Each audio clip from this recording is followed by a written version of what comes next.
almost 2 decades ago now, I wrote an international bestseller about demography. That's actually quite difficult to do, but I managed to pull it off. I always like, yeah, that's the original hardback edition there. You see, New York Times bestseller, and I always like that quote that the deeply sinister Prince Turki, the Saudi ambassador to the United States and fully paid up member of the House of Saud, was kind enough to give me. The arrogance of Mark Steyn knows no bounds. Very true. Anyway, America Alone is still in print, and there's quite a bit about Italy's collapsed birth rates in there.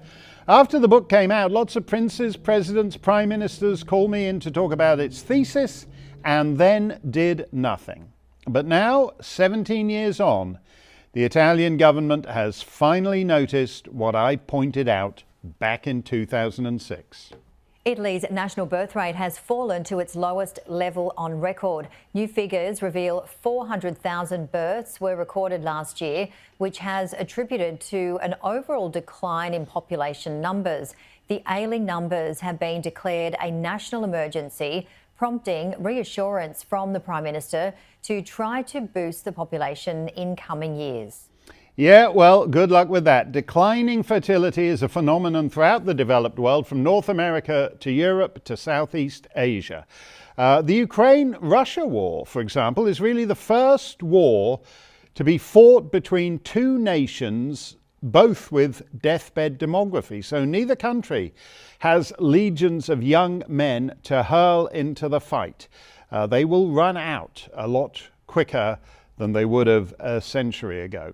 On the other hand, there are still some places where the sound of mewling newborns fills the air. Take a look at this. Oh yeah, Niger, fertility rate of 7.1 babies per woman. Chad, close runner-up, 6.7 babies. Somalia, 6.1 babies. Our stats man, Jamie Jenkins, is one of this show's most popular guests. We're always thrilled to see him. Actually, just to separate two phenomena out here, Jamie, there is the steeply declining birth rates we've seen, particularly in Europe, for a couple of generations now. And then in the last couple of years, that appears to have been made worse by some or other factor, whether you think it's the COVID vaccines or whatever. But the naturally occurring slump in birth rates has been augmented by some bonus cherry on the deathbed demographic cake. But let's just stick with the deathbed demography here. Was this, when you were at the Office of National Statistics, was this a big thing at the ONS for you? Yeah, so part of what kind of the ONS would do, Mark, is obviously they're in charge of putting all the population estimates together, and they also do the population projections. And population projections are important. And you talked about your last book, I suppose. You was giving a kind of an indication of what the big challenges for Western governments and other governments across the world would have been over the next 17 years when you wrote it, and the total fertility rate. So what that is you kind of need a certain number of children. It's 2.1 because you do sadly get infant mortality. So every woman needs to have kind of 2.1 children, and that's to kind of replace the population that will die over time. And if we look back to the 1950s, if we look at the charts back all the way back to the 1950s, and you've got kind of the world overall, and then you've got different nations across the different world, it was well over 2 in the 1950s, but it's been coming down and down and down and down. And you look at Europe now, you look at China, you look at most of the world, apart from Africa, pretty much, it's mostly is Africa, it's below 2, Mark. And that means basically that every country in the world, apart from those that have got that total fertility rate over 2, is having an issue. And if you go back to the question about the ONS then, so what the ONS figures, because they also, like I say, project the population, they're actually projecting the population now in the UK to continue to rise by about 2.6 million up to 2038, if we look at that. But if you look underneath the bonnet of what that number means, Mark, it's going to actually be 3.3 million more immigration. So that's more people coming in from abroad, because we're going to lose 750,000 people internally within the United Kingdom. So, and that kind of has a massive implications then, obviously, in terms of kind of public services, because you kind of need the immigration mark. I don't know what you wrote in your book back in the day, but what you've got is, if you look at the UK population at the moment, about 63% of the population's of working age. You need that immigration for the next 15 years to maintain that, because we're not having enough births. And ironically, it's the immigration of the last 20 years is probably part of the reason why the birth rate's down, because people can't afford to live together. So there's kind of this vicious circle of immigration in the past, meaning the birth rate coming down, and you need more immigration in the future because we don't have enough births. Well, let's just explore that for a minute, because as you say, as you put it, people in the UK die off and they're replaced by immigrants. So what that means is you've got Englishmen, Scotsmen, Irishmen, Welshmen dying off, and then immigrants come along to be the babies we couldn't be bothered having ourselves, as I put it all those years ago. Which, before we get into the economic arguments, there's a more basic thing than that. You're a Welshman. Wales, I can't offhand recall the year it started, but Wales has been part of the Kingdom of England, then part of the Kingdom of Great Britain, then part of the United Kingdom of Great Britain and Ireland, then part of the United Kingdom of Great Britain and Northern Ireland. Throughout all that time, has retained its identity, because Wales is the part of these various arrangements that is where the Welshmen are. Is Wales or Scotland or England still going to be, or Northern Ireland, still going to be those places if you depend on just whoever shows up on the southern shore of England every night? I mean, there's a cultural question before you get to the economic arguments, isn't there? No, you're spot on there, Mark. And you take kind of the Welsh government themselves. They've got big targets to try and boost the percentage of the population in Wales who speak Welsh. It's the national language of Wales. Most people don't need to speak Welsh, and Welsh, for their day-to-day kind of lives. But it's underlying things. You've got Gaelic in kind of other parts of the countries and stuff as well. So I think the main thing that you've got with this kind of demographic shift, you're right, is you've got some parts of England now where the vast majority of people are kind of born abroad or from heritage from being kind of born abroad. Now, if they're born abroad or they come into this country and then they have children in this country, they're as British as the next person. But it does have a longer term implication in terms of your kind of cultural kind of looking across the country. I think you're spot on there. Well, and that's why the Japanese have decided they'd rather take a flyer on robot nurses at the old folks' home because Japan has basically no immigration. They have the same deformed demography we have. What's interesting to me about this is you point out that with immigration comes a huge strain on infrastructure, which is actually my takeaway from the UK these days, certainly from southern England, that basically it has about the same infrastructure it did in the 70s or 80s, yet it has been bulked up with this huge increase in population. And as you say, one of the consequences of this is that if you and if Jimmy and Jenny are thinking of getting married and finding a nice little flat to live in, they can't. They're still living in their parents' homes, and that naturally defers the point at which you start a family by 5, 10, 15 years. Yeah, and if we actually look at the hard facts on this, Mark, if we go back to 1997, the average house price across England and Wales is about 60,000. That's gone up to 270,000. But you need to earn money to buy a house. So if we look at the average kind of earnings back in 1997, that was 17,000. Now it's gone up to 33,000. But you look, 60 to 270.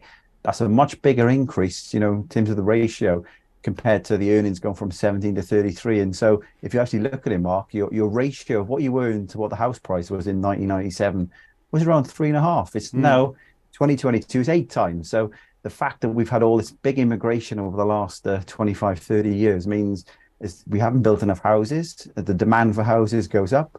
The supply doesn't go up to meet that. so you can't afford to get the house. And you're right, the consequences of that is people are living with their parents longer. They're kind of missing out on 5, 6, 7, and then the average age that where the woman would have their first birth, it goes up, so they tend to have fewer children. So, and it's ironic then, isn't it, Mark, as we just touched upon, that the consequences of this massive immigration over the last 25, 30 years, having fewer children means you need more immigration because you haven't got enough births coming through the system to kind of pay the taxes for and look after the kind of the older people as we got this aging demographic. Well, aren't you, when you say you need more immigration, you do in the sense that if you've got a thimble and the Titanic's going down and you're using your thimble to throw over the water, it would help to have a second thimble, but it doesn't really solve the problem. If you look at, say, countries, if you look at, say, Sweden, if you look at the percentage of French imams who are on the dole in France, it seems that if you get large numbers of immigrants, one of the things they do when they get to Western Europe is they figure, wow, you've got incredibly generous welfare systems here and nobody checks anything. So do I really want to be working all week for confiscatory tax rates to support Hans and Pierre in their retirement homes? People, they're not my grandparents, they're people I have nothing in common. There's a dissolution of social solidarity, and so you don't reduce the strains of your welfare system, you just add to them. Yeah, well, over the long term, you're spot on there. And one of the things when I was at the ONS, one of the reports I did look at was after we kind of saw the expansion of the European Union, I think back in the 2000s, Mark, and I think the Tony Blair Brown government at the time didn't put any restriction on movement there. So we had a huge influx of what you would class as those accession countries. And the implication of that is we saw a lot of people coming over here, and they were tending to do jobs that they were overqualified for because the wages compared to back home were much, much better. And what that consequence of that actually had, Mark, was to kind of suppress wage growth in the UK because you had obviously more people coming in, which meant that, you know, employers were benefiting more rather than the employees, especially the people who are already living in the United Kingdom.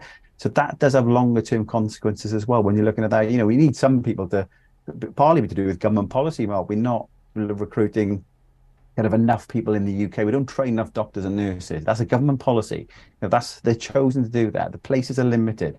They're not recruiting enough in terms of coming through the system, which means we rely on bringing kind of healthcare workers from abroad. Now, that has consequences because stealing other people's healthcare workers, that's morally not correct because they're going to need them as well. So government's policies of very poor kind of poor planning in the UK is reason why, you know, we're having this mass immigration and the government needs to get a grip on it.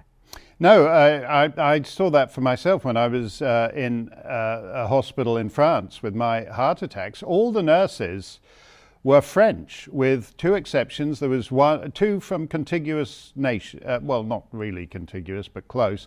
One Italian nurse and one Portuguese nurse. Other than that, all the nurses were native French. And I doubt that would have happened had I been in an English hospital or a Scottish hospital. Ireland, the protests in Ireland are interesting to me at the moment because they're protesting under the slogan "Ireland is full," and in terms of population per square mile, Ireland is a lot less full than, say, southern England is. Do you think people actually want to live in a United Kingdom with 67, 70, 80, maybe one day 100 million people? Because it sounds pretty crowded.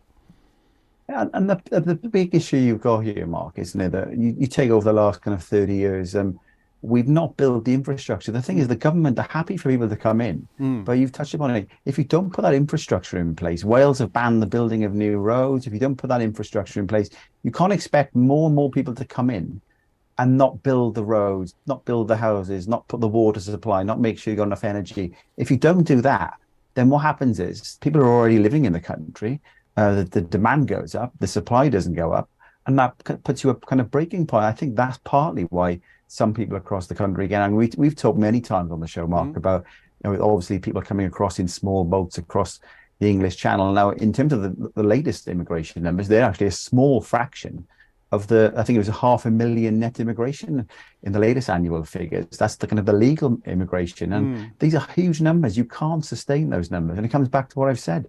The government's own figures from the ONS say that we're going to grow, another 2.6 million more people over the next 15 years. But 3.3 million of that's going to come from immigration, because we're going to be 750,000 down through natural kind of change. And I think, I've been tweeting about it, Mark, in terms of just look at the water supply. It's ridiculous. The government's got a plan. Yeah, go on. Let's just look at this tweet of yours about water use. Now, this is the government.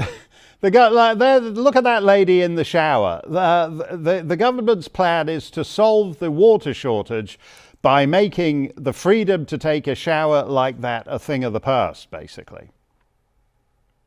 Yeah, so what this is coming from, Mark, is the government's got an 25-year environmental plan, and they've made some kind of a first kind of amendments to what they've got. But the plan is they want to reduce water kind of usage per person by 20% by 2038. And you think, okay, that doesn't sound too bad, does it, I suppose? But the big consequences of this, many parts of the UK last year were hit kind of by a hose pipe ban. We had kind of this drought.